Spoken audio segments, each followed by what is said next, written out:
Hello and welcome to PYQpedia. हम लोग assistant provident fund commissioner के 2012 की पेपर देख रहे थे।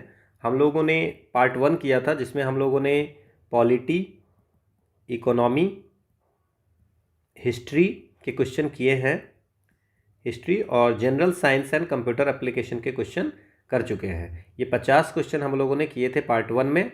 आज जो हम लोग करने वाले हैं उसमें है ज्योग्राफी। कुछ क्वेश्चन हैं जो ज्योग्राफी एंड इन्वायरमेंट बायोडाइवर्सिटी के हैं। कुछ क्वेश्चन जो हैं वो आपको industry relation, labour laws and social security पे हैं। करेंट अफेयर्स के कुछ क्वेश्चन हैं, एप्टीट्यूड है और इंग्लिश के कुछ क्वेश्चन हैं। तो उसको हम लोग करेंगे। इसकी PDF आपको मिल जाएगी, टेलीग्राम चैनल पे मिल जाएगी, PYQ_पेडिया।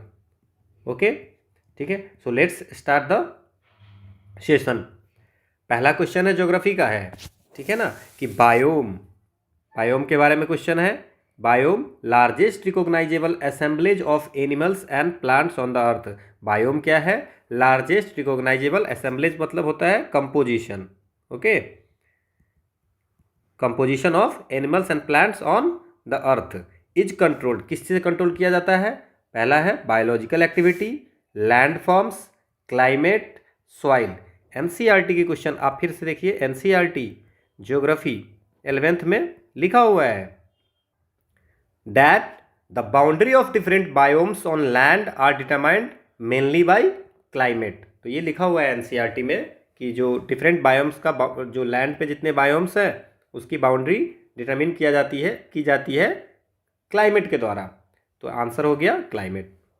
अगला क्वेश्चन है क्योटो प्रोटोकॉल किस जो एग्रीमेंट है साइंड बाय वेरियस कंट्रीज, बहुत सारी कंट्री ने साइन किया है, ये किससे रिलेटेड है? International trade, deep sea oil and mineral exploration, clean environment and climate change, building common food stock to save. अगर आपको थोड़ी बहुत भी पढ़ाई की होगी इसके लिए, क्योटो प्रोटोकॉल नाम सुना होगा, तो आप इसमें आंसर लगा सकते हैं। ओके, क्योटो प्रोटोकॉल 1997 में ये एग्रीमेंट हुई थी, बट ये फोर्स में कब से आया था? 2005 में ये फोर्स में आया था जब लोगों ने, और ये जो है लोगों ने साइन किया था। और ये जो है क्योटो प्रोटोकॉल जो था वो लीगली बाइंडिंग थी।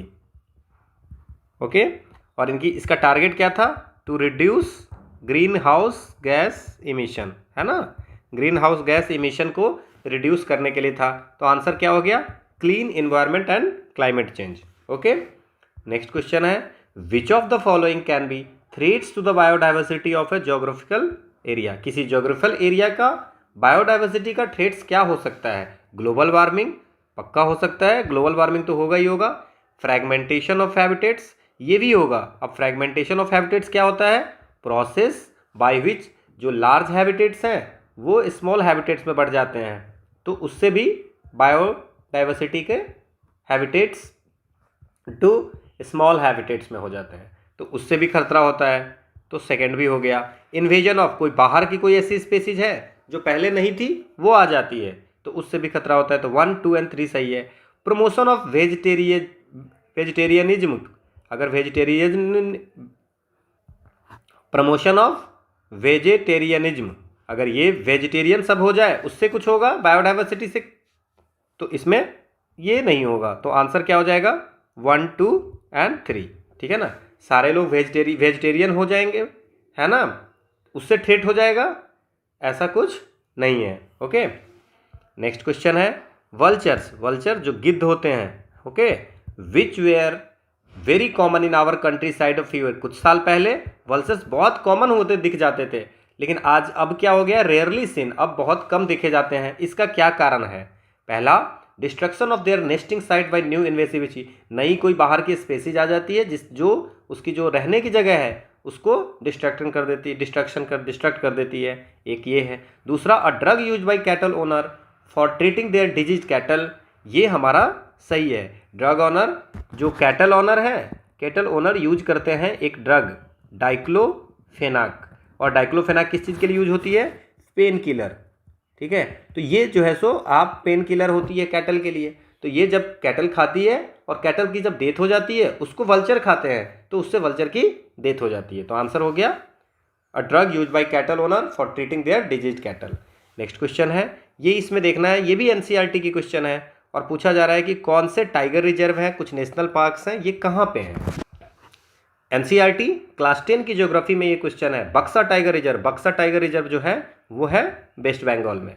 पेरियार केरला में है।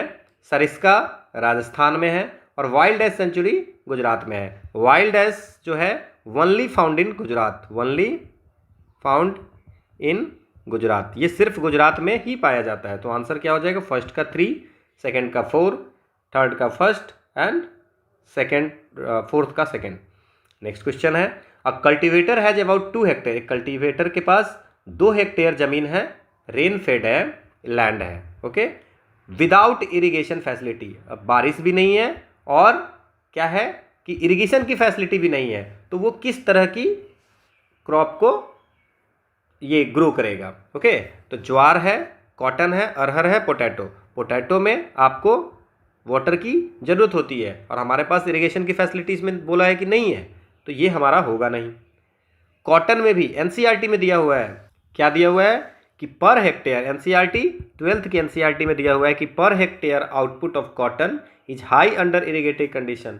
जो आउटपुट होगी वो इरिगेटेड कंडीशन में ज़्यादा होगी, तो कॉटन भी नहीं करेगा, तो वो क्या उपजाएगा, ज्वार एंड अरहर। ओके, नेक्स्ट क्वेश्चन है, which one of the following statement is true about the red soil. Red soil के लिए कौन सी स्टेटमेंट सही है। It is rich in humus, it is rich in potash, it is rich in iron compounds, it is derived from volcanic origin. ये answer होगा it is rich in iron compounds. इसमें iron compounds के कारण ही इसका colour जो होता है वो रेड होता है। ओके, ये भी एनसीईआरटी 11th के ज्योग्राफी में दिया हुआ है। रेड सॉइल का कलर रेड होता है because of presence of iron compounds. Okay, और दिस इज द पुअर, और रेड सॉइल जो होता है पुअर इन नाइट्रोजन, फॉस्फोरस और ह्यूमस में और पोटास में पुअर होते हैं। ओके, नेक्स्ट क्वेश्चन है, अब जो हम लोग क्वेश्चन की बात कर रहे हैं वो क्या कर रहे हैं, industrial relation, labour laws and social security पे जितने क्वेश्चन पूछे गए हैं उसके बारे में बात करते हैं। पहला क्वेश्चन कहता है, स्टेटमेंट है, industrial relation is currently more influence by the external market forces than the power play between employers and employee.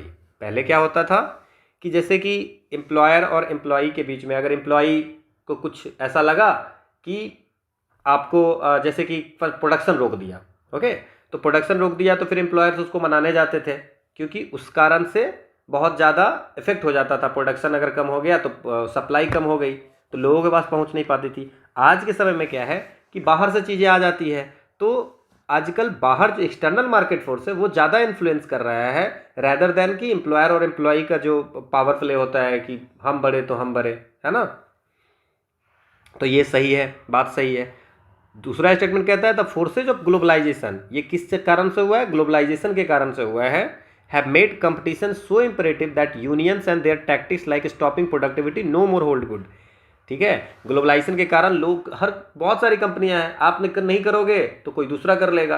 अगर आपकी कंपनी का सामान नहीं बिकेगा तो किसी दूसरे सब कंपनी का सामान बिकेगा। तो ग्लोबलाइजेशन से कंपटीशन इतना ज़्यादा हो गया है कि वो जो टैक्टिक्स था कि जो यूनियन ये खेलते थे कि भाई प्रोडक्टिविटी को बंद कर देते हैं, ओके, तो वो सब नहीं चलता है। तो दोनों हमारा सही है। नेक्स्ट क्वेश्चन है, अब इसमें है कि कंट्रीब्यूशन, ठीक है, और कंट्रीब्यूटर के बारे में है कि इसमें ये नेम है कुछ, ठीक है ना, इन्होंने किस चीज़ पे कंट्रीब्यूट किया था। ओके, चलिए इसको देखते हैं। पहला है इंडस्ट्रियल वेलफेयर, तो इंडस्ट्रियल वेलफेयर मूवमेंट। ओके, सो इंडस्ट्रियल वेलफेयर मूवमेंट जो था वो किसने किया था, ये क्वेश्चन बनता है। तो ये रॉबर्ट वॉन करके एक थे, रॉबर्ट वॉन, ये इसको हम लोग बोलते हैं रॉबर्ट वॉन को father of British socialism, British socialism के फादर रॉबर्ट वॉन को बोलते हैं, ठीक है ना। अब ये रॉबर्ट वॉन ने क्या कहा था कि इन्होंने देखा कि लेबर की स्थिति, तो इन्होंने कहा कि भाई इंडस्ट्रियल वेलफेयर मूवमेंट चलाई। इन्होंने कहा कि जो वीमेन होगी उसके लिए क्रेज की फैसिलिटी होनी चाहिए, ठीक है ना, क्रेज की फैसिलिटी होनी चाहिए। अगर कोई चाइल्ड लेबर है तो उसके लिए एजुकेशन होनी चाहिए, 10 साल से ज़्यादा हो गए उसके लिए एजुकेशन होनी चाहिए, है ना। यूनिवर्सल हेल्थ केयर भी होनी चाहिए वर्कर के लिए। तो ये जो इंडस्ट्रियल वेलफेयर ये रॉबर्ट वॉन ने चलाया था, ठीक है ना, और इन्होंने ये सारी चीज़ें कही थी। इसके बाद है human relation thought. Human relation thought जो है ये जो है ये किसने दिया था? ह्यूमन रिलेशन थॉट जो है वो एल्टन मायो ने दिया था। एल्टन मायो जो थे वो कौन थे? Founder of human relation movement के फाउंडर थे। अब ये क्या किए थे? इन्होंने एक रिपोर्ट निकाली थी, उस रिपोर्ट में इन्होंने प्रूव किया था कि the importance of people for productivity, ठीक है, नॉट मशीन, है ना, कि अगर जो प्रोडक्टिविटी होती है उसमें मशीन से ज़्यादा लोगों का योगदान है, वो इन्होंने कहा था human relation thought, Elton Mayo ने। ठीक है, तो इंडस्ट्रियल वेलफेयर कॉन्सेप्ट किसने दिया था? रॉबर्ट ओवेन ने। Human relation thought Elton Mayo ने। एल्टन मायो ने क्या क्या क्या कहा था कि द इम्पोर्टेंस ऑफ पीपल की ज़्यादा, लोगों की ज़्यादा इंपॉर्टेंस है, ना कि मशीन की। प्रोडक्टिविटी में लोगों का इंपॉर्टेंस ज़्यादा है, और उन्होंने पेपर निकाली थी पूरी। ठीक है, तो आप इतना जानो। इसके बाद है concept of third force. So concept of third force किसने दिया था? So concept of third force जो दिया था वो दिया था चार्ल्स ए मायर्स ने। चार्ल्स ए मेयर्स ने। ठीक है, ये एक लेबर इकोनॉमिस्ट थे, लेबर इकोनॉमिस्ट। ठीक है, इसके बाद है अहमदाबाद एक्सपेरिमेंट। अहमदाबाद एक्सपेरिमेंट जो है सो ए.के. राइस ने किया था। ए.के. राइस ने अहमदाबाद एक्सपेरिमेंट में क्या था? अहमदाबाद एक्सपेरिमेंट में studies the interaction of social and technological change. ठीक है, सोशल एंड टेक्नोलॉजिकल चेंज से जो इफेक्ट हुई है उसके बारे में देखा गया, इन्होंने स्टडी की थी, तो उसको बोलते हैं अहमदाबाद एक्सपेरिमेंट, ए.के. राइस। ये आपके लिए इंपॉर्टेंट है अगर आप पेपर देने वाले हैं, कोई भी ALC हो, LEO हो, APFC हो, EOAO हो, है ना, किसी के लिए भी। तो आंसर हो गया डी।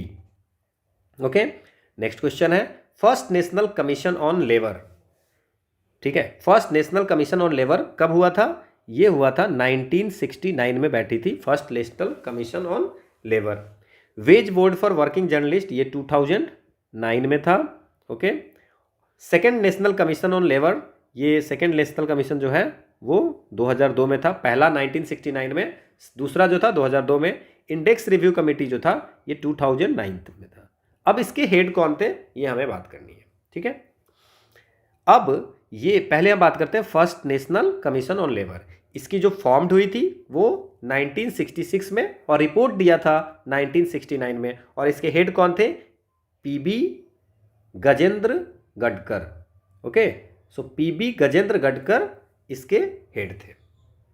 ओके, दूसरा है, अच्छा, सेकेंड नेशनल कमीशन का तो 2002 में है, और सेकेंड नेशनल कमीशन का कौन हेड था? Ravindra Verma. Second national commission on labour के हेड कौन थे? रविंद्र वर्मा। तो ये भी आपको याद रखना है क्योंकि ये भी इंपॉर्टेंट है। अब wage board of working journalist 2009 में आया था। ये क्यों आया था? Wage board of working journalist जो आया था कि फिक्सिंग और revising rate of wages of working journalist की वेज के लिए आया था। ठीक है ना, जर्नलिस्ट के लिए ये बनाया गया था wage board for working journalist. Revise, उसके वेज को रिवाइज करने के लिए 2009 में बनी थी, और इसके हेड कौन था? GR मेजिठिया, है ना, GR मेजिठिया इसके हेड थे। अब index review committee, index review committee जो है, अच्छा, सेकेंड लेबर कमीशन कब बनी थी? 1999 में बनी थी, और रिपोर्ट इसने 2002 में दिया था। ये 1966 में बना था और रिपोर्ट 1969 में दिया था। इंडेक्स रिव्यू कमेटी के जो हेड है वो थे GK चंदा। ओके, GK चंदा थे। अब ये क्यों बनाया गया था? इससे पहले इंडेक्स रिव्यू कमेटी कब बनी थी इसके बारे में हम लोग थोड़ी सी बात करते हैं। तो सबसे पहले जो बना था, ठीक है ना, वो 1977 में बना था, 1979 में, फिर 1980 में भी बना था। ओके, तो जो 1977 में नीलकंठ जो थे, प्रोफेसर नीलकंठ, ये हेड थे, प्रोफेसर नीलकंठ। और यहाँ पे 80 में थे डॉक्टर KC सील, ये जो है सो इसके इंडेक्स रिव्यू कमेटी के हेड थी। दो कमेटी इससे पहले बनी थी। अब किस चीज़ के लिए था ये? टू रिन्यू, है ना, the consumer price index of the industrial worker. ठीक है, क्या करना है? Consumer price index of industrial worker को के रिव्यू के लिए ये बनी थी। जो लोग इकोनॉमिक्स पढ़े होंगे सही से उनको पता होगा कि consumer price index industrial worker की से क्या होता है, वेजेज में वेजेज बढ़ते हैं उससे। ठीक है, नेक्स्ट क्वेश्चन है which of the following is not covered by the employ provident fund and miscellaneous provision act 1952 से में क्या कवर्ड नहीं है। ठीक है, अगर आप इसके जा करके employ provident fund and miscellaneous provision act 1952 का ओरिजिनल बेयर एक्ट देखेंगे तो वहाँ पे लिखा हुआ है, ठीक है ना, कि किसी भी फैक्ट्रीज में, है ना, कोई फॉर, ये किसके लिए है, फॉर एम्प्लॉयज इन फैक्ट्रीज, किसी भी फैक्ट्रीज एंड अदर इस्टेब्लिशमेंट के लिए ये वैलिड है। अब इसमें किसी चीज़ की बात की गई है, इसमें लिखी हुई है फर्स्ट लाइन सेकंड लाइन में लिखी हुई है एक्ट में कि this is valid for pension, provident fund and deposit link insurance के लिए। इंजरी कंपेंसेशन के लिए ये employ provident fund and miscellaneous provision act 1952 नहीं है। तो आंसर क्या हो जाएगा, डी, क्योंकि हमसे पूछा जा रहा है कि कौन सा सही नहीं है। नेक्स्ट क्वेश्चन है, which of the following statement about workmen's compensation act 1923, workmen's compensation act 1923 कब आई थी, क्यों आई थी, टू प्रोवाइड, ठीक है ना, provide the payment by employ, to provide payment by employers के द्वारा पेमेंट करने पे कब, ठीक है ना, जब या तो वर्कमैन का, किसी वर्कमैन का क्या हो जाए, इंजरी हो जाए, ओके, या कुछ एक्सीडेंट ऐसा हो जाए और डेथ, एक्सीडेंट हो जाए, तो इसके लिए है इंजरी या एक्सीडेंट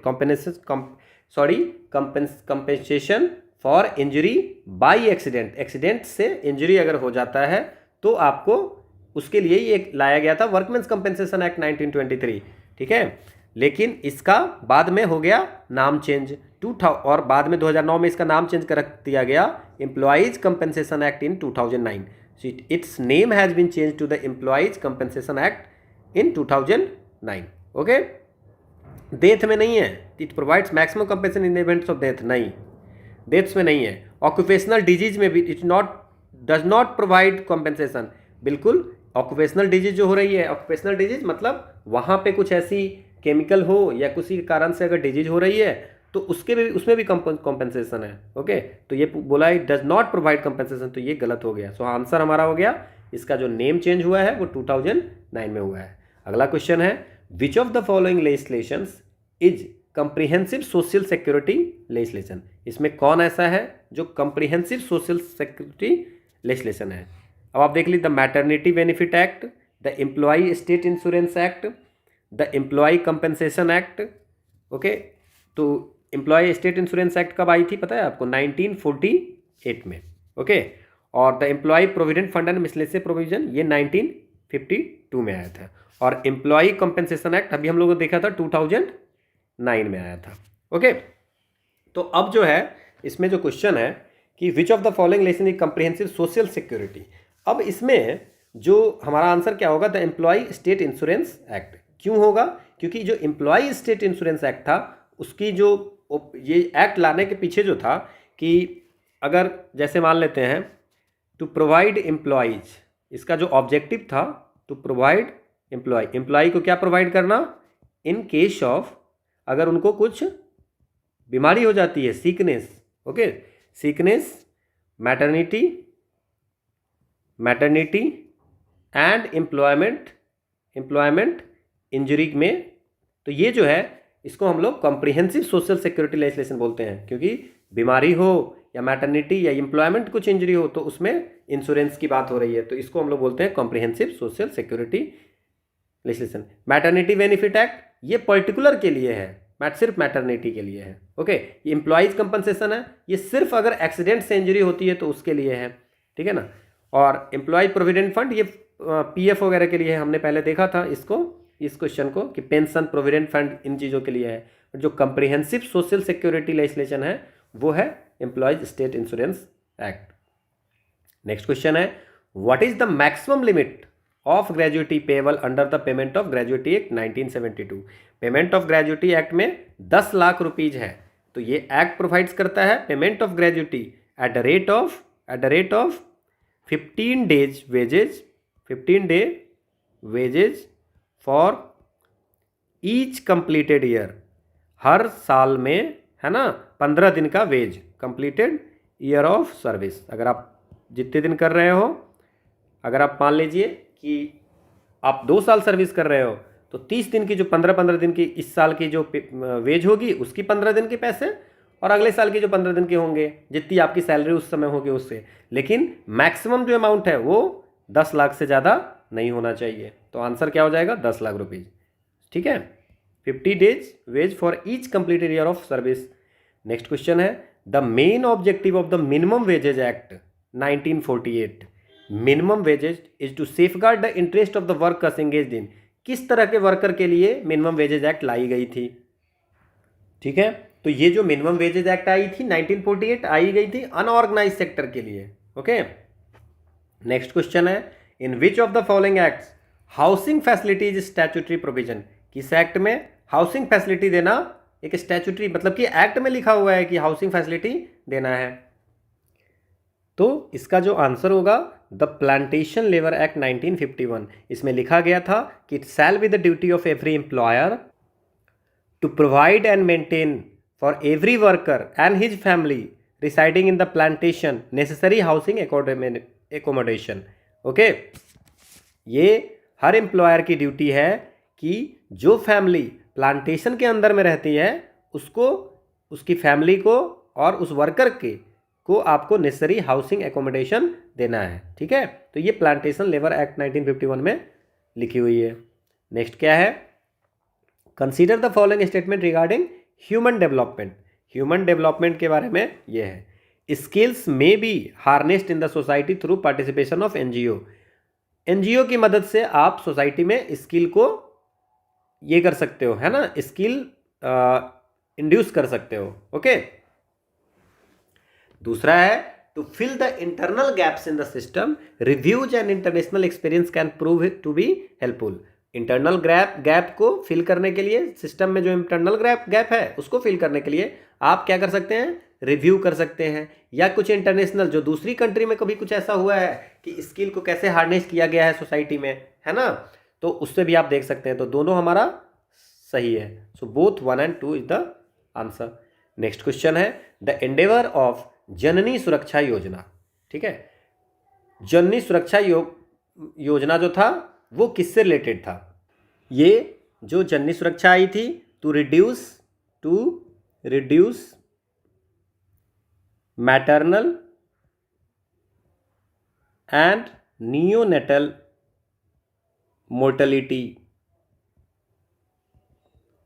ठीक है, बर्थ के समय में या तो जो नवजात होगा उसकी डेथ, या उसकी डेथ को कम करने के लिए, या जो बर्थ के समय जो मदर होती है उनकी डेथ कम हो, इसके लिए ये जननी सुरक्षा योजना लाया गया था। ठीक है ना, to promoting institutional deliveries. Okay, कि जा करके हॉस्पिटल में डिलीवरी हो। ओके, घर पे होते हैं तो उसमें प्रॉब्लम्स आती है, तो प्रमोट इंस्टीट्यूशनल डिलीवरी। अब इसके लिए क्या है, ये एक सेंट्रली स्पॉन्सर्ड स्कीम है, सेंट्रली स्पॉन्सर्ड। अब ये सेंटर सेक्टर स्कीम और सेंट्रली स्पॉन्सर्ड स्कीम में क्या अंतर है? ठीक है ना, सेंट्रली स्पॉन्सर्ड जो होता है उसमें बोथ सेंटर एंड स्टेट दोनों, ठीक है ना, फंड देते हैं। ओके, अब इसमें और क्या क्या होता है, provide monetary assistance to the mother to meet the cost of delivery. ये भी सही है, आपको कैश भी मिलती है। कब? Cash assistance for delivery and post delivery के बाद भी मिलती है, तो दोनों सही है। तीसरा क्या है, provide for wage loss due to pregnancy and confinement. ये इसमें जननी सुरक्षा योजना में नहीं है ऐसा कुछ। ये इसके लिए एक स्कीम आई थी, इंदिरा गांधी मातृत्व सहयोग योजना। ये उस समय स्कीम थी एक, इंदिरा गांधी मातृत्व सहयोग योजना, जिसमें जो वेज लॉस जो होती थी प्रेगनेंसी के कारण, तो उसको भरपाई किया जाता था। ओके, तो जननी सुरक्षा योजना जो है सो मैटरनल और नियोनेटल मोर्टेलिटी को कम करने के लिए है। Okay, so the answer is 1 and 2 only. Next question है हमारा, the Mahatma Gandhi national rural employment guarantee act aims at enhancing livelihood security in rural areas और इंडिया बाय प्रोवाइडिंग एटलीस्ट, कम से कम 100 दिन क्या, days of guarantee employment in a financial year to able adult in the information technology sector. Sector कुछ ऐसा fix नहीं है, तो इंफॉर्मेशन IT सेक्टर में ही है, ऐसा कुछ नहीं है। Days of guaranteed wage employment in financial year, एक पूरे फाइनेंशियल ईयर में 100 दिन की wage guarantee to adult members of rural house hold. ठीक है, तो ये हमारा यही आंसर होगा। ठीक है, अब ऑप्शन देख लेते हैं। Meals to children of solar, नहीं, महात्मा गांधी जो MG नरेगा है वो मिल्स के लिए नहीं है। 100 employees for rural development scheme in financial year providing at least 100 employees, नहीं, ये भी नहीं है, तो आंसर क्या हो जाएगा? बी। नेक्स्ट क्वेश्चन है हमारा, one of the following government of India programme aims to help build और upgrade dwelling units of below the B poverty line rural families. BPL के लिए कौन सी इसमें है?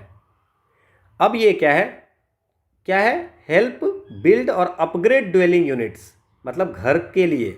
तो घर के लिए कौन सा था? नेशनल सोशल असिस्टेंस प्रोग्राम नहीं, जवाहर रोजगार योजना नहीं, इंदिरा आवास योजना जिसका नाम अब हो गया है प्रधानमंत्री आवास योजना। ठीक है, तो ये आंसर हो गया इंदिरा आवास। ठीक है, नेक्स्ट है, the mid day meal scheme was launch in 1995 with the aim to, mid day meal का क्या एम था? इन्हेंस इनरोलमेंट को इन्हेंस करना, कि अगर हम पढ़ने जाएंगे तो पैसे कहाँ से आएंगे, खाना कैसे खाएंगे, इसलिए हमको अर्न करना पड़ता है।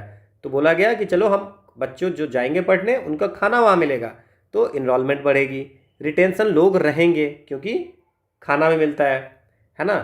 Attention of primary school children, तो ये सही है। दूसरा है, improve the nutritional status of primary school children, ये भी सही है कि पता नहीं क्या खा करके आते हैं, वो न्यूट्रिशनल है या नहीं है, तो इसलिए मिड डे मील में हम हर दिन कुछ ना कुछ अलग अलग न्यूट्रिशन की देंगे बच्चों को, जिससे कि उसकी न्यूट्रिशनल स्टेटस सही हो। तो ये दोनों सही है, फर्स्ट एंड सेकंड सही है। थर्ड है, improve the habit of reading among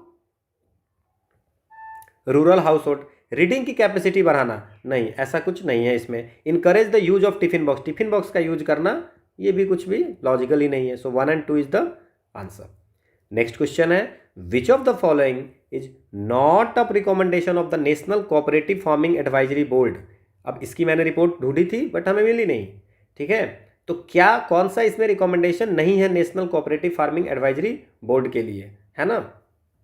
for putting cooperative farming on a sounder footing, एक बोर्ड बनी थी, बोर्ड का नाम क्या था? National cooperative farming advisory board, और इसका जो उद्देश्य था कि कोऑपरेटिव फार्मिंग को प्रमोट करना। ओके, ठीक है, तो इसकी रिकमेंडेशन हम लोग देखते हैं। Every society should have a definite programme for total pooling of lands, एक जगह लैंड्स करके, क्योंकि क्या होता है कि अगर आपके पास इतना ज़मीन है, आपके 2 लड़के 2 भाग हो गए, उसके 2 लड़के और 2 भाग हो गए, तो ये छोटे छोटे लैंड हो जाते हैं जिसमें आपको ट्रैक्टर चलाने में भी डिफ़िकल्टी होती है, आप कुछ भी एक जगह कर नहीं सकते हो। तो इसमें इन्होंने सजेस्ट किया था कि हर सोसाइटी में एक प्रोग्राम होनी चाहिए लैंड पूलिंग के लिए, तो ये सही बात है। ओके, दूसरा है, financial assistance should be given only for purchase of new land, नया ज़मीन खरीदने के लिए फाइनेंशियल असिस्टेंस, ये तो लॉजिकल ही है कि ऐसा हो ही नहीं सकता कि कोई बोला होगा, तो नॉट करेक्ट में यही होगा कि आपको लैंड खरीदने के लिए क्यों गवर्नमेंट फाइनेंशियल असिस्टेंस देगी। ओके, स्टेट, तो आंसर तो हमारा बी हो गया। अब दूसरा पढ़ लेते हैं, state government should give priority to revitalisation of the existing society, जो सोसाइटी पहले से है उसको प्रायोरिटी देना चाहिए रिवाइटलाइजेशन करने के लिए, तो ये भी सही है। Joint farming must be practice with respect to all land of the society, और ज्वाइंट फार्मिंग प्रैक्टिस होनी चाहिए। तो ज्वाइंट फार्मिंग मतलब कि आपका ज़मीन है, हमारा ज़मीन है, सब मिल करके एक साथ फार्मिंग करेंगे, और जो भी प्रोडक्ट प्रोड्यूस होगी उसके हम लोग जितने ज़मीन है उसके अनुसार से हम लोग रेशियो में डिवाइड कर लेंगे। तो ये सब तो पॉजिटिव चीज़ें हैं, बट ज़मीन खरीदने के लिए पैसा, ये कहीं से भी लॉजिकल नहीं है, और ये हमारा एडवाइजरी बोर्ड ने बताया भी नहीं था, तो आंसर बी हो गया। नेक्स्ट क्वेश्चन है कि how does national rural livelihood mission seek to improve livelihood option for rural poor, कैसे जो NRLM है वो रूरल पुअर के लाइवलीहुड को इम्प्रूव कर रहा है। तो जो ये है NRLM मिशन है वो मिनिस्ट्री ऑफ रूरल डेवलपमेंट के द्वारा लॉन्च की गई है, और इसकी जो ऑब्जेक्टिव थी सेल्फ एम्प्लॉयमेंट एंड ऑर्गेनाइजेशन, जो ऑर्गेनाइजेशन है एग्जिस्टिंग ऑर्गेनाइजेशन या सेल्फ एम्प्लॉयमेंट को इम्प्रूव करना, ठीक है, किसके लिए, रूरल पुअर के लिए। तो क्या हो सकता है, अब इसमें आपको बस तीनों ऑप्शन देखने हैं और आंसर बन जाएगी। By setting up a large number of new manufacturing industries and agri business centre in rural area. Rural area में नई मैन्युफैक्चरिंग इंडस्ट्रीज क्यों खोलेंगे भाई, हम सेल्फ एम्प्लॉयमेंट की बात कर रहे हैं, तो मैन्युफैक्चरिंग इंडस्ट्रीज खोल के उसको लेबर थोड़ी ना बनानी है, ठीक है। तो एनआरएलएम का जो मिशन है वो क्या है, सेल्फ एम्प्लॉयमेंट को बढ़ावा देना या जो ऑर्गेनाइजेशन चल रही है उनको इम्प्रूव करना। तो पहला तो हो गया गलत। दूसरा, by strengthening the self help group and providing skill, बिल्कुल स्किल देंगे जिससे कि वो सेल्फ एम्प्लॉयमेंट कर सकेगा, ओके, या जो ऑर्गेनाइजेशन रन कर रहा है उसको और अच्छे से रन कर पाएगा। तो दूसरा सही हो गया। तो पहला गलत है और दूसरा सही है, तो आंसर तो बी हो जाएगी। लेकिन हम लोग थर्ड पढ़ते हैं, by supplying seeds, fertiliser, diesel pump sets and micro irrigation equipment free of cost to farmer. ये फार्मर को फ्री ऑफ कॉस्ट देंगे, ऐसा कुछ भी इसमें है नहीं, फ्री ऑफ कॉस्ट तो कहीं भी नहीं है, ओके। तो ये आंसर हो जाएगा बी। अगला क्वेश्चन, ओके, सो नाउ अब जो हम लोग करने वाले हैं वो है करेंट अफेयर्स। अब ये क्या है कि बेसिकली जो करेंट अफेयर्स के क्वेश्चन थे ये 2012 के अकॉर्डिंग थे, ठीक है। तो इस पर बहुत ज़्यादा डिस्कस करके कोई बेनिफिट है नहीं, बट फिर भी हम थोड़ा सा इसको देखते हैं किस टाइप के क्वेश्चन पूछे जाते हैं, ओके। उस टाइप में उसमें अभी के रिलेटिव जो होगा वो आप कर सकते हो, ओके। तो पहला क्वेश्चन क्या है, the regional project by name Kasa 1000, उस समय न्यूज में रहा होगा, central Asia south Asia 1000, funded by world bank, किसके द्वारा फंड किया गया था, world bank, pertains to the, किस फील्ड में था, okay, the eradication of HIV ads, roads and building, electricity, eradication of illiteracy. ये कासा जो कासा 1000 था, ठीक है ना, वो किस चीज से रिलेटेड था, तो ये जो था वो था इलेक्ट्रिसिटी के लिए। ये ताजिकिस्तान एंड किर्गिस्तान, ठीक है ना, ये था, इसमें क्या था, ताजिकिस्तान और किर्गिस्तान ये सप्लाई करेगा सरप्लस इलेक्ट्रिसिटी किसको, अफगानिस्तान को, अफगानिस्तान और पाकिस्तान को सरप्लस इलेक्ट्रिसिटी क्या करेगा, ट्रांसफ़र करेगा, उसके लिए था। सो कासा 1000। नेक्स्ट क्वेश्चन है, who won the golden boot award in the recently concluded UEFA euro 2012। तो अभी हम लोग क्या बात करेंगे कि ये 2020 का बात कर लीजिए। तो 2020 में उस समय जो बने थे वो फर्नांडो टोर्स को स्पेन को मिला था, बट अभी जो मिला है वो गोल्डन बूट 2020 में रोनाल्डो को मिला है जो कि पुर्तगाल का है, ओके। तो 2020 का हम लोग याद रखेंगे। नेक्स्ट क्वेश्चन है, पर्सन और कंपनी। अब स्टीव जॉब्स किस कंपनी से थे, एप्पल से थे, तो ये आपको पता होगा, ठीक है, एप्पल, ये तो सबको पता होगा, स्टीव जॉब्स एप्पल, तो ए का 2 हो गया, तो ये दोनों ऑप्शन तो ऐसे ही कैंसिल हो गया। अब क्या है कि इसमें क्या है, शेरिल सैंडबर्ग जो थी वो फेसबुक की थी, ये फेसबुक के थे, ये जो शेरिल सैंडबर्ग थी वो फेसबुक थी। लैरी पेज जो था ये को फाउंडर ऑफ गूगल है, को फाउंडर ऑफ गूगल के को फाउंडर हैं, तो लैरी पेज जो हो गया वो गूगल से रिलेट कर देंगे, सी का 1, ओके। और रॉस लेविंसलॉन जो है वो क्या है, तो रॉस लेविंसन जो है वो याहू के थे, तो उस समय के लिए थे, तो उस समय का इंपॉर्टेंस था। सो the answer is 2413, okay. Next question है, ये कुछ बुक्स दिए हुए हैं और ऑथर दिए हुए हैं। पहला बुक है राहुल द्रविड़ टाइमलेस स्टील, दूसरा बुक है एन एसेज समर, एसेज मतलब ऑस्ट्रेलिया की समर, इस टाइप की बुक है। सचिन ने 100 नाउ, ठीक है ना, 100वां शतक, और ओपनिंग अप माई ऑटोबायोग्राफी, ठीक है। तो अगर हम लोग बात करें इसका कि जो एसेज समर, तो ये ऑस्ट्रेलिया की बात कर रहे हैं, और हमें पता है इसमें जो स्टीव वॉ और नासिर हुसैन जो है ना, ये ऑस्ट्रेलिया कैप्टन हुआ करते थे, तो इन्होंने ये बुक लिखी थी एनएसएस समय। राहुल द्रविड़ टाइमलेस स्टील जो लिखा था वो जॉर्ज चैपल ने लिखा था, ओके, ठीक है। सचिन ने 100 नाउ, ये किसने लिखा था, आपको पता होना चाहिए, ये वी किशोर स्वामी ने लिखा था।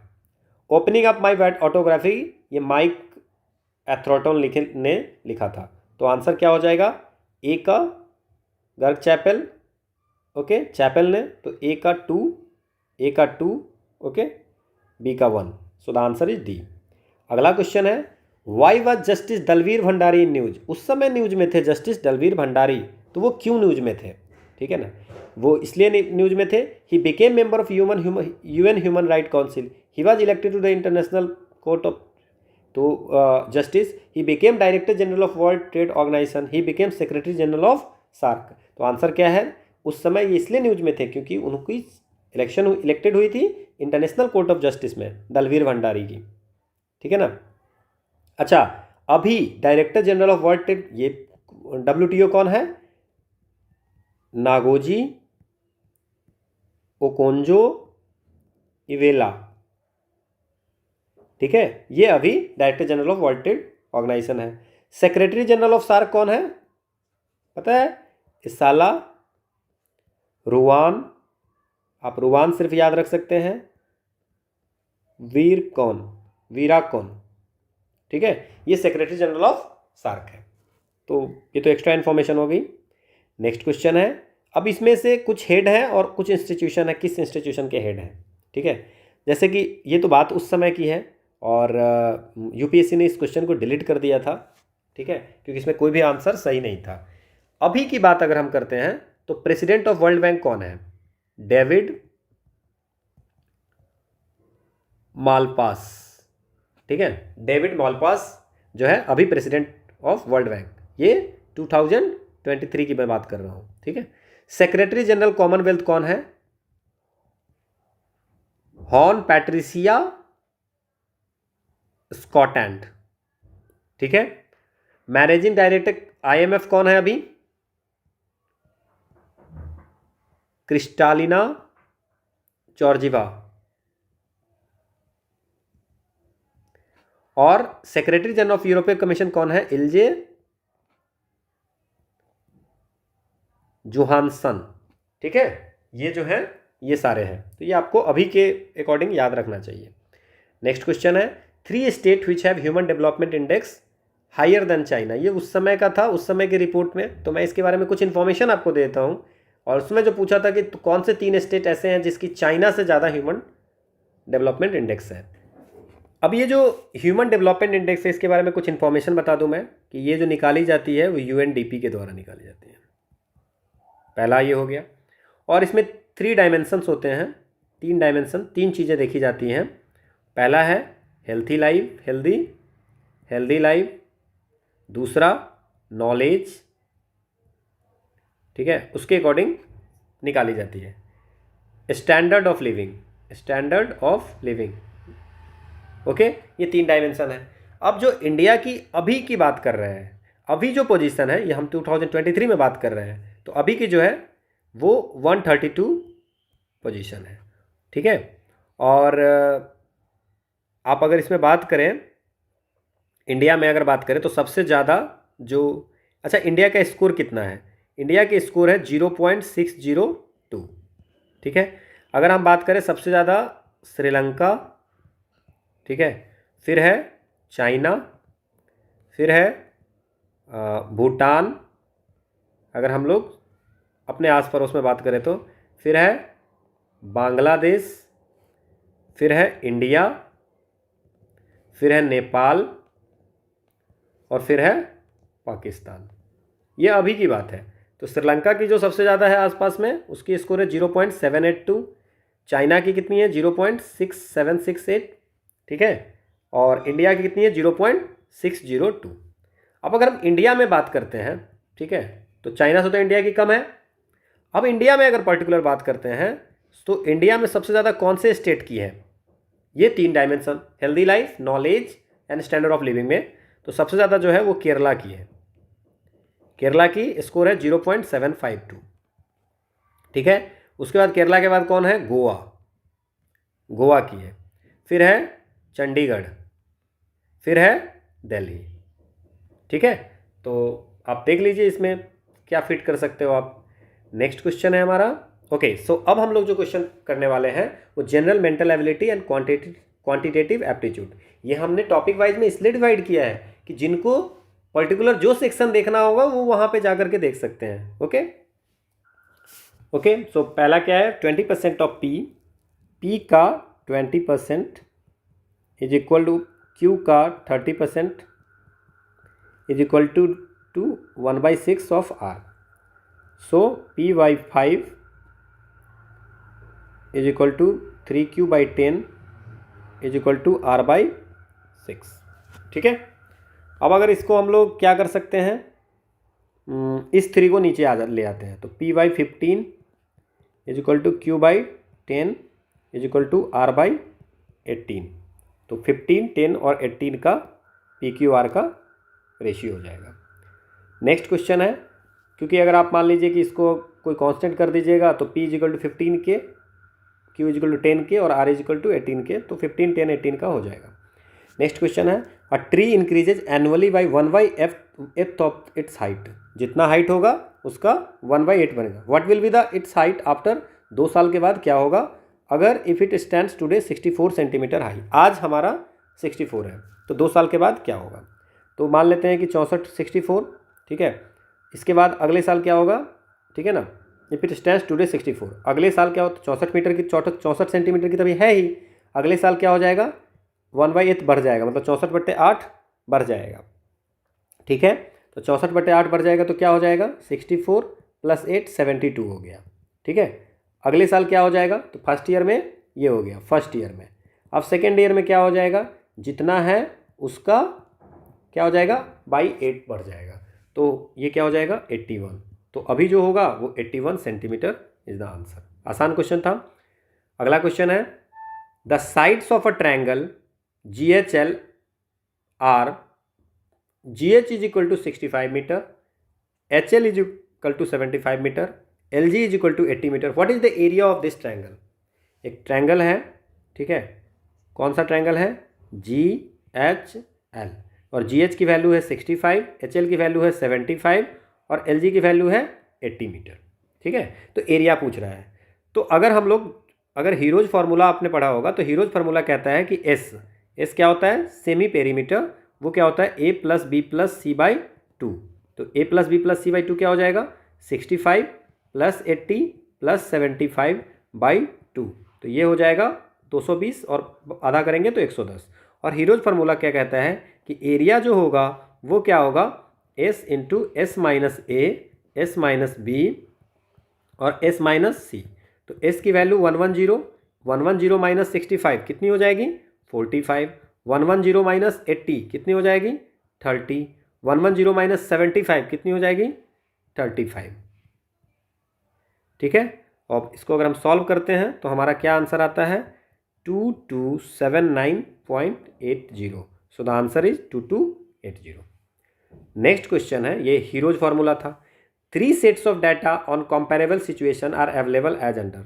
नंबर ऑफ डाटा दिया हुआ है, मीन वैल्यू दिया हुआ है और स्टैंडर्ड डेविएशन बोलते हैं। अब ये बोल रहा है कि अगर considering all the data sets together the overall mean value, तो ओवरऑल मीन पे है तो वेटेड एवरेज होता है। वेटेड एवरेज क्या होता है, ये हम लोग करेंगे 9 × 8 + 12 × 7 + 15 × 9। स्टैंडर्ड डेविएशन की हमारी कोई यूज नहीं है। स्टैंडर्ड डेविएशन की तब यूज होगी जब पूछा जाएगा कि ओवरऑल स्टैंडर्ड डेविएशन कितनी होगी। डिवाइड बाई 9 + 12 + क्या हो जाएगा 15। तो इसके जो आंसर होंगे वो 8.08 आंसर होंगे। ठीक है, नेक्स्ट क्वेश्चन है, अ train travels at a certain average speed for distance 63 kilometre तक कुछ स्पीड पे चलता है, उसके बाद 72 किलोमीटर है ना, अगला 72 kilometre with an average speed of 6 kilometre more than the original. जो ओरिजिनल होती है स्पीड उससे 6 किलोमीटर/आवर की ज़्यादा स्पीड पे चलता है। तो total time taken total time taken जो है वो 3 घंटे लगते हैं जर्नी में। तो what is the original average speed of the train. अब मान लेते हैं कि ए से ए है, ए से अगर बी पे जाने के लिए हमें कितना है 63 किलोमीटर है और बी से सी जाने के लिए 72 किलोमीटर है। तो अब इसमें अगर हमें x किलोमीटर/आवर की स्पीड पकड़ा है तो यहाँ पे 6 किलोमीटर ज़्यादा, तो x + 6 किलोमीटर/आवर से स्पीड चल। अब टाइम जो होगा दोनों में सेम ही होगा, तो टोटल टाइम जो होगा वो टाइम टू ए से बी जाने में जो टाइम लगेगा और मतलब टोटल ए से सी जाने में जो टाइम लगेगा वो ए से बी और टाइम बी से C. Okay, so speed is equal to distance by time और time is equal to distance by speed. तो यहाँ क्या हो जाएगा 63/x, ये 3 घंटा लगा, प्लस 72/x प्लस 6। हम जब इसको सॉल्व करते हैं तो हमारा आंसर आ जाएगा 42 किलोमीटर पर आवर। ये क्या करेंगे x इंटू एक्स प्लस 6 और यहाँ हो जाएगा x plus 6 into 63 plus x into 72 is equal to 3। तो इसको सॉल्व करेंगे, है ना, क्वाड्रेटिक इक्वेशन में, तो 42 किलोमीटर पर आवर आ जाएगा। नेक्स्ट क्वेश्चन है हमारा, an iron rod of 1 centimetre diameter दिया हुआ है और 8 सेंटीमीटर लेंथ भी दिया हुआ है। तो आयरन रॉड होगा, ठीक है, तो इसकी डायमीटर दी हुई है 1 सेंटीमीटर, तो हाफ सेंटीमीटर इसकी रेडियस हो गई। अब इसकी जो लेंथ बता रही है वो बता रही है कि 8 सेंटीमीटर इसकी लेंथ है। अब इससे क्या कर रहा है, एक वायर बनाया जा रहा है 18 मीटर लेंथ का, जिसकी थिकनेस यूनिफॉर्म होगी। तो थिकनेस क्या होगी, तो अब इसमें मान लेते हैं कि आयरन रॉड है, तो ये हो गया एक तरह से सिलेंडर, ठीक है। अब इसमें क्या है, तो वॉल्यूम ऑफ सिलेंडर और जो वायर होगी उसकी, तो दोनों की वॉल्यूम जो होगी वो सेम होगी। तो पहले का वॉल्यूम हम जानते हैं, सिलेंडर की वॉल्यूम होती है पाई आर स्क्वायर एच, तो पाई और आर क्या हो जाएगा 1/2 का स्क्वायर, ठीक है, इंटू 8 सेंटीमीटर लेंथ है। इसकी वॉल्यूम इज इक्वल टू क्या हो जाएगा, पाई, हमें पता नहीं है कि ये जो वायर बनाई गई है उसकी थिकनेस कितनी है, तो हम लिख देते हैं आर स्क्वायर, मान लेते हैं उसकी थिकनेस आर स्क्वायर है और आर है। अब क्या है, इंटू 18 मीटर है तो हमको सेंटीमीटर में कन्वर्ट करनी है, 1800 सेंटीमीटर, पाई से पाई कैंसिल हो गया। ओके, सो क्या हो जाएगा इसमें 1/4 इंटू 8, तो ये हो जाएगा 2 is equal to R square into 1800। So R square is equal to हो जाएगा 1/900, ठीक है। सो आर की वैल्यू 1/30 हो जाएगी और हमसे पूछा जा रहा है थिकनेस, तो थिकनेस क्या होगी, अगर मान लीजिए इसकी थिकनेस तो क्या हो जाएगी 2 इंटू आर, थिकनेस ये है, ठीक है ना, तो इसकी भी ये होगी, तो 2 इंटू आर, तो 2 इंटू 1/30 हो जाएगी थिकनेस, तो क्या हो जाएगा 1/15 सेंटीमीटर, ठीक है। So the answer is 1/15 centimetre. अगला क्वेश्चन है, a 60 metre long train, 60 metre लंबा ट्रेन है, travels at a uniform speed of 72 kilometre per hour, 72 kilometre पर घंटे से चल रही है। It passes non stop along, 600 metre platform को ये पास करती है, ठीक है ना। What is the elapse time for the train to entirely clear, the पूरे प्लेटफॉर्म को क्लियर करने में कितने टाइम लगेंगे।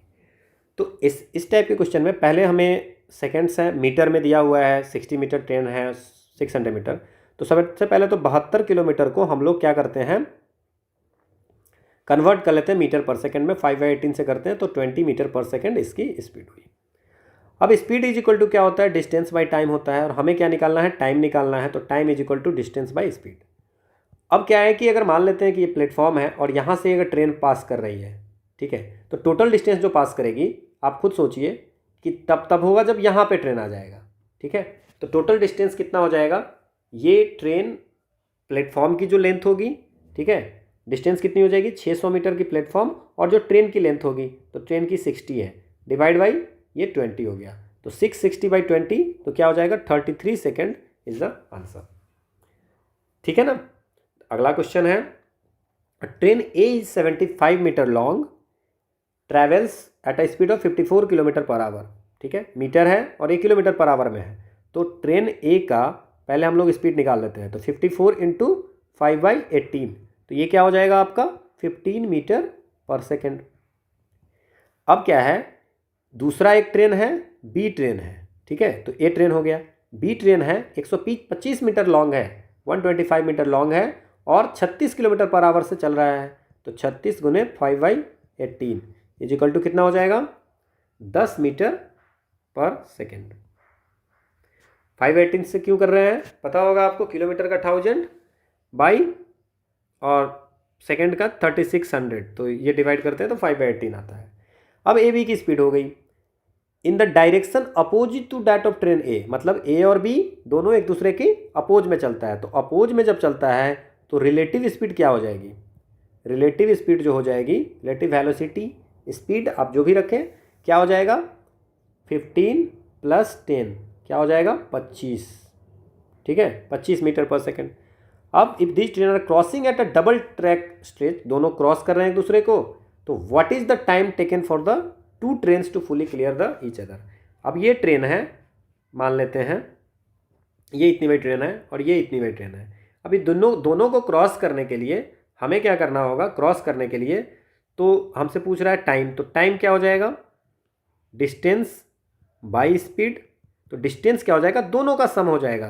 तो 75 मीटर ए लंबा है और 125 मीटर ये है, और स्पीड कितनी है हमारी 25। तो हमारी क्या हो जाएगी 75 + 125 200/25 which is 8 second is the answer. Okay, ये तभी होगा जब ये क्रॉस करके यहाँ आ जाएगा, ठीक है। तो दोनों की लेंथ इनको पार करनी होगी। नेक्स्ट क्वेश्चन है, ओके सो नाउ अब जो हम लोग करेंगे वो है इंग्लिश के क्वेश्चन, जनरल इंग्लिश के क्वेश्चन, ठीक है। तो जब पैराग्राफ पैसेज की क्वेश्चन है तो हम लोग सबसे पहले क्या करते हैं, बिफोर स्टार्टिंग दिस पैसेज हम लोग क्वेश्चन देख लेते हैं, उससे हमें एक बार थोड़ा आइडिया लग जाएगा कि किस किस चीज़ पे ध्यान देना है। तो पहला है what according to is the theme and the idea of the passage, इस पैसेज का क्या आइडिया है, ठीक है। दूसरा क्या है, the older generation is suspicious about the younger generation as the youngster जो है किस चीज़ को लैक करता है। The author seems to be supportive of the idea, author किस चीज़ को सपोर्ट करता है। और कुछ वर्ड है कि and yet the world goes on, what is the tone of the author. तो ये जो and yet the world goes on है इसके टोन क्या है। तो ये 4 क्वेश्चन है, ओके। तो थीम के लिए हमें पढ़ना होगा, ठीक है। तो इसको हम कुछ पार्ट में बांटते हैं। जैसे पहला है, it has been rightly said that we spend the first half of our lives trying to understand the older generation. पहला जो हाफ है वो हम लोग ओल्डर जनरेशन को समझने में लगाए हैं, तो एक तो ये हो गया। दूसरा है and the second half trying to understand the younger generation. पहला हाफ जो है हम लोगों ने ओल्डर जनरेशन को समझने में लगाया है, ठीक है, और दूसरा हाफ जो है यंगर जनरेशन को। तो हम इसको मान लेते हैं, एक इसको मानते हैं। दूसरा क्या है, इसको हम लोग ऐसे बांटते हैं पार्ट बाय पार्ट में। दूसरा है, youth has always felt somewhat exasperated, है ना। एक्सैस्परेटेड का मतलब क्या होता है, एक्सैस्परेटेड का मतलब ये होता है ग्रेटली एनॉयड, एंग्री, है ना, एनॉयड विथ एज। जैसे से एज बढ़ती है तो वो एनॉयड होते जाते हैं। And age has always been suspicious of youth, okay, age has been always suspicious of youth with their natural ebullience and impatience. A majority of you people are keen to act and learn on their own rather than to be guided by the experience of their elders. हम में से बहुत ज़्यादा लोग हैं, ठीक है, वो क्या करते हैं, हम लोग अपने से सीखते हैं, अपनी गलती से सीखते हैं, अपने काम से सीखते हैं, rather than कि किसी एक्सपीरियंस से हम लोग सीखें। The older people being more at home with words rather than with action. और जो ओल्डर पीपल होते हैं वो, ठीक है ना, एक्शन कर नहीं सकते हैं तो बोलते ज़्यादा है, ठीक है, ऐसा लिखा हुआ है। Often make noises about the problems of youth, हमेशा ये कहते रहते कि आज के यूथ की ये प्रॉब्लम है। In every generation old men are found shaking their hoary heads and waxing nostalgic about the good old age when young people knew better and so due reverence to age and tradition. Older people क्या कहते हैं, क्या होता है कि हर generation में जो old man होते हैं वो ये कहते रहते हैं कि हमारे ज़माने में ऐसा हुआ था, हमारे ज़माने में चीज़ें सही थी, अब खराब हो गया है, ओके, ठीक है। इसके बाद क्या है, in all age whenever they have pondered over the ways of youth they have foreseen nothing but ruination, है ना, starting the world in its face and yet the world goes on, ठीक है, दुनिया ऐसे ही चलती रहती है ना। अगेन फिर हम जब ओल्ड होंगे तो हम भी यही बोलेंगे। Every generation passes from the spontaneity and exuberance of youth to the caution and prudence of old age and then yields place to the next. तो ये जो है चीज़ें हैं और दुनिया ऐसे ही चलती रहती है। अब हमसे क्वेश्चन पूछ रहा है कि आपको क्या लगता है कि थीम क्या है और आइडिया पैसेज की क्या है। जनरेशन गैप प्रॉब्लम है, इसका थीम है, या प्रॉब्लम्स ऑफ द यूथ, या optimism of the older generation, या नन ऑफ द एबव। ठीक है, तो प्रॉब्लम्स ऑफ यूथ आप देख लीजिए, इसमें लिखा हुआ है ना, प्रॉब्लम्स ऑफ यूथ। ठीक है, often make noise about the problems of youth, so the answer is the problems of youth. ठीक है ना, तो आंसर क्या हो जाएगा, problem of youth.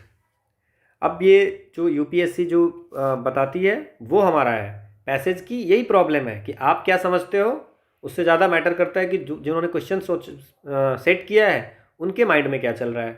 So the problems of youth is the answer. अगला क्या है, the older generation is suspicious about the younger generation as the youngest lack. Youngest के पास क्या नहीं है, पैसेंस नहीं है, इम्पैसेंस है ना। यहाँ पे लिखा हुआ है कि younger are impatience, ebullience and impatience. ठीक है, सो द इम्पैसेंस हो गया। The author seems to be supportive of the idea. Author किस आइडिया को सपोर्ट कर रहा है, the people of older generation are men words rather than action. जो ओल्डर जनरेशन के लोग हैं वो सिर्फ बोलते हैं, एक्शन नहीं करते हैं, पहला ये है। दूसरा क्या है, the younger generation is impatience. ठीक है, तीसरा क्या है, the younger generation today is much misunderstood and more maligned than it deserves. जितना वो सोचते हैं, क्योंकि जब हम भी ओल्डर होंगे तो हम वही बात करेंगे। ठीक है, तो इसका क्या मतलब, जब वो जो आज बोल रहे हैं ओल्डर, वो भी जब यंगर थे तो वो यही करते थे। ठीक है ना, तो जो लग रहा है एग्जैक्ट मीनिंग वो होगा, the younger generation today is much misunderstood and more maligned than it deserve. जितना डिजर्व करते हैं उससे ज़्यादा मेलाइंड है। अगला है, and yet the world goes on. ऐसे ही दुनिया चलती रहेगी। ये कौन सा है, ऑप्टिमिस्टिक है ना। ये है कि ऐसा ही चलता रहने वाला है आने वाले समय में भी। ओके, नेक्स्ट क्या है, ओके सो दूसरी पैसेज है। अब दूसरी पैसेज में किस टाइप के क्वेश्चन है, the author feels that the practice of bribery is there because there are willing bribe givers. Okay, bribe के बारे में है। Who according to the author is more responsible. Bribe में who according to the author should be punished, किसको punish किया जाना चाहिए, और सबसे ज़्यादा करप्ट कौन है। ठीक है ना, तो ये 3-4 क्वेश्चन है, तो अब इस पर बात करते हैं। Who deserves more severe punishment, कौन सबसे ज़्यादा पनिशमेंट डिजर्व करता है, पहला। अब ये तो क्वेश्चन हो गया, तो सबसे ज़्यादा पनिशमेंट यूपीएससी डिजर्व करता है। अब क्या है, वन हु गिव ब्राइब्स और the one who takes them. जो ब्राइब देता है या जो ब्राइब लेता है, कौन सबसे ज़्यादा, ये है। ठीक है, the common practice of bribery is possible because there is someone who is ready to pay money for illegal action और decision in his favour. Bribery इसलिए चल रहा है, घूसखोरी, क्योंकि कुछ लोग हैं जो पैसा देने के लिए तैयार है इलीगल चीज़ों के लिए कि उनके डिसीजन में फेवर हो जाए। नहीं तो अगर देने के लिए तैयार नहीं हो तो how can one demand a bribe. ठीक है, the bribe giver tempts others to be corrupt and thus demoralise our national character. बोला कि इसमें कह रहा है कि ब्राइब गिवर जो है वही करप्ट बनाते हैं लोगों को। Even Jesus Christ fearing the power of temptation had said lead me not into temptation. ठीक है, a bribe giver is generally moneyed and influential. Bribe giver ही सबसे ज़्यादा इन्फ्लुएंशियल है, क्योंकि ये पूरा ब्राइब गिवर को ही दोषी ठहरा रहा है। ठीक है, ठीक है, तो on the other hand one who demands bribe does so because of his poor circumstances arid compulsion. जो ब्राइब का डिमांड करता है उनके कुछ सर्कमस्टांसेज होते हैं जिसके कारण वो डिमांड करते हैं। Hence one who gives bribe should be awarded more severe punishment because he exploits the weakness of poor. ठीक है ना, तो इसलिए जो लिखा गया है, जिसने लिखा है ऑथर, वो कह रहा है कि जो गिवर है उसको सीवियर पनिशमेंट देनी चाहिए। Giving and taking bribe happens in a more vicious circle which can continue only because of money. सिर्फ पैसे के कारण वो चलता रहता है।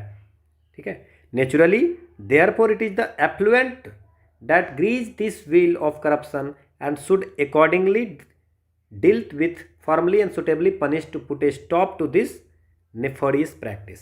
ठीक है, इसको बंद करना है.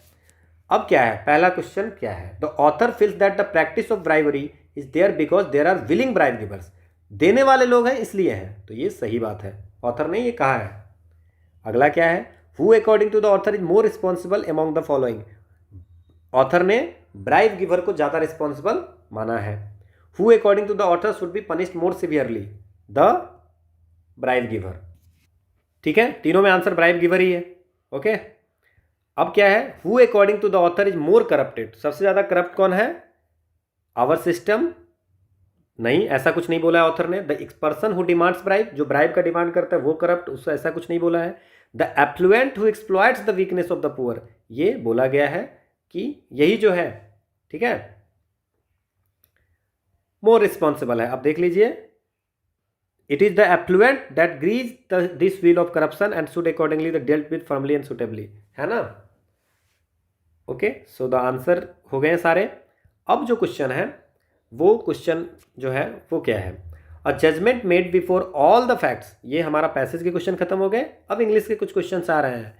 A judgement made before all the facts are known must be called. उसको क्या बोलेंगे? ठीक है ना. अब क्या होता है? डेलिबरेट का मतलब क्या होता है? जानबूझकर किया गया. जानबूझकर किया गया.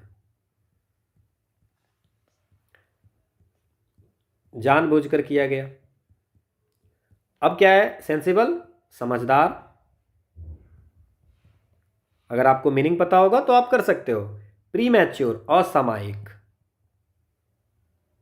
असामयिक. या प्रीमैच्योर को हम लोग बोलेंगे बिफोर ऑल द फैक्ट्स. ठीक है. हार्श का मतलब हो गया कठोर. अब आप समझिए कि ये जो लाइन कह रहा है वो क्या कह रहा है? A judgement made before all the facts are known. बिना सारे फैक्ट जाने हुए कि जजमेंट कर दिया, ठीक है ना, तो उसको बोलेंगे प्रीमैच्योर. बिना फैक्ट जाने हुए आपने जजमेंट कर दिया तो प्रीमैच्योर हो गया. अब क्या है? Which of the following pairs of word expresses the same relationship as. Elusive का होता है कैप्चर. अब इल्यूसिव का मतलब क्या होता है? ठीक है, इल्यूसिव का मतलब होता है कि मायावी कह सकते हो आप, या आप कह सकते हो कि हाथ में ना आने वाला. और कैप्चर में क्या हो गया? पकड़. क्या हो ना, कब्जा करना, है ना, मतलब पकड़ा जाना. तो इल्यूसिव हो गया. मायावी क्या हो गया? पकड़. जैसे हाथ में जो ना आने वाला है उसको कैप्चर, पकड़ लिया. तो अब इसमें क्या होगा? Sensible, decide, head strong, controlled, ये होगा. हेड स्ट्रॉन्ग क्या होता है? देखो, हेड स्ट्रॉन्ग जो होता है ये हार्ड टू कंट्रोल्ड. इसको कंट्रोल, नियंत्रण में डालना बहुत ही टफ है, तो इसका कंट्रोल्ड हो गया. और इल्यूसिव का क्या हो गया? Hard to capture. इसको कैप्चर करना बहुत ही मुश्किल है, तो उसका कैप्चर हो गया. तो head strong, hard to control, तो कंट्रोल हो गया. ठीक है, तो ये हमारा हो गया. नेक्स्ट क्या है? Choose the word which is the nearest opposite to the meaning of the underline. जो अंडरलाइन वर्ड है इसका नियरेस्ट अपोजिट क्या होगा? I wish I could pursue my study. Pursue का मतलब क्या हो गया? जारी रखना. काश मैं अपनी पढ़ाई जारी रख पाता, है ना, कंटिन्यू, है ना. तो इसका पूछ रहा है अपोजिट, तो कंटिन्यू का डिसकंटिन्यू. एबंडन का मतलब परित्याग. रिस्ट्रेन का मतलब नियंत्रित करना. और डिटर का मतलब रोकना. ठीक है, तो डिसकंटिन्यू. अगला है which of the following option is the closest in meaning to the word circuitous. Circuitous का क्या होगा? सर्किटस का मतलब होता है घुमावदार. घुमावदार. तो अगर मान लीजिए इसका क्या क्लोजेस्ट मीनिंग पूछा है तो घुमावदार मतलब indirect. Okay, so this is the okay, so this is the 2012 के जो एपीएफसी की पेपर थी, ये आपको हेल्पफुल है. इन्फोर्समेंट ऑफिसर वाले एग्जाम के लिए भी, एएलसी के लिए भी ये आपको हेल्पफुल है. इसके आप इंडस्ट्रियल रिलेशन के क्वेश्चन कर सकते हो.